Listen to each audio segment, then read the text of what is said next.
got Tupac 11 days before on the 27th firing you.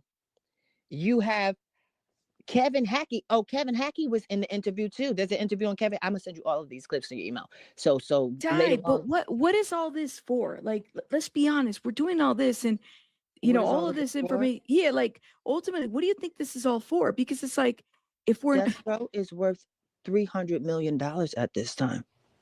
so the DA, they're moving forward with this case. I said, I can't wrap my mind around this situation where it's like the book is inconsistent. Yeah, you cannot just be using the book to convict one person out of a crime that might be many people might be involved in.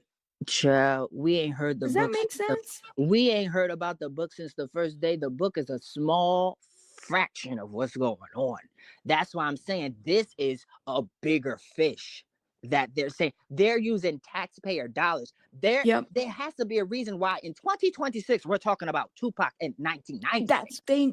Thank you. So it's like, let the state do their, court. Right. And then once they find a conviction, the feds come in, the feds do their thing. Absolutely, because Okay. it's paperwork, and then they're doing the work. This is the foundation. You know what I'm saying? In order to introduce something into evidence, you have to establish the foundation of what you're talking about. A piece of paper, a court record. Now this is history. So now in 20, you know what I'm saying? In 2032, you can say, oh, in 2026, you got on the grand jury, and you know what I'm saying? This is case law to establish what they really want. The feds don't want no doggone Keefe D little book. Do you think this is really about who shot Tupac then? Because it seems like It is about that, but it's not all about that. It's never all about that. You know what I mean? It's all about the bigger fish. They want to crack down.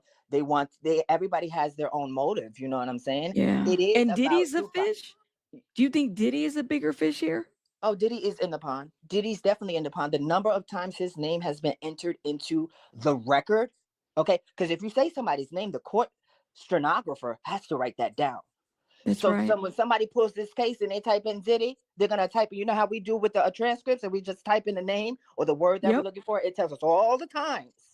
You know the notes. That's why they do the indexes at the end. That's why this is court. Yeah. Remember when we were reading the transcripts and the indexes at the last page had word for word and what page every word was on and how many times? Diddy's name is in the index. Trust and believe. Yep.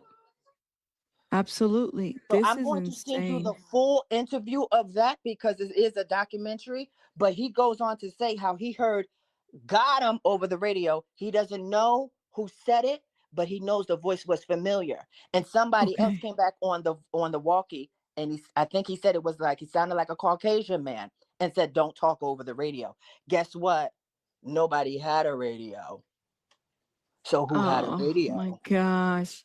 Frank Hold up. Alexander didn't have a radio. None of them had a radio. You made sure they didn't have a radio. No one was on the radio. Look, let me show you something. This is